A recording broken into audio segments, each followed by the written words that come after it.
আমাদের নহাটায় কৃষি মেলা হচ্ছে 7 দিন হয়ে গেল। আজ হলো লাস্ট মেলা। এখনো পর্যন্ত আমি যেতে পারলাম না। বরমশাইকে বলেছি আজকে রাতের বেলায় আমাকে নিয়ে যেতে হবে।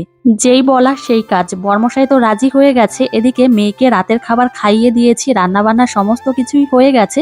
তো তারপর রেডি হয়ে আমরা দুজনে বেরিয়েছি মেলা দেখতে। আদিশ্রীকে সঙ্গে নিয়ে আসিনি, ওকে বাড়িতে রেখে এসেছি। আর এদিকে আমরা দুজন চলে এসেছি মেলার সামনে। আর এখন আমরা একটা কাজের মধ্যে দুটো কাজ করে নেব। চলে এসেছি সোনার দোকানে। আর এখানে এসে আমার বরমশাই এই দাদার সঙ্গে একটু কথা বলে নিচ্ছে। তবে সোনার দাম শুনে আমার মাথাটাই এখন ঘুরছে।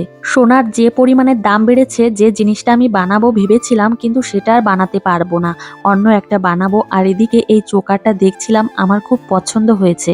এখন রাত 10টা বেজে গেছে। তো এখন আমরা চলে এসেছি মেলার মধ্যে। আর কিছু কাপ প্লেট কিনবো আর পছন্দের কয়েকটা জিনিস নিয়ে তারপর যাব বাড়ির দিকে। এখান থেকে আমি এক জোড়া কানের দুল নিয়েছি। আর এখন আমরা বাড়ির দিকে যাব না, এখন একটু সোনার দোকানে যাব। আর কিছু কথা আছে সেগুলো বলে তারপর যাব। মনে মনে যে গয়নাটা আমি বানাতে দেব ভেবেছিলাম সেটা আর বানাতে দেওয়া হলো না, অন্য একটা আমি বানাতে দিয়েছি।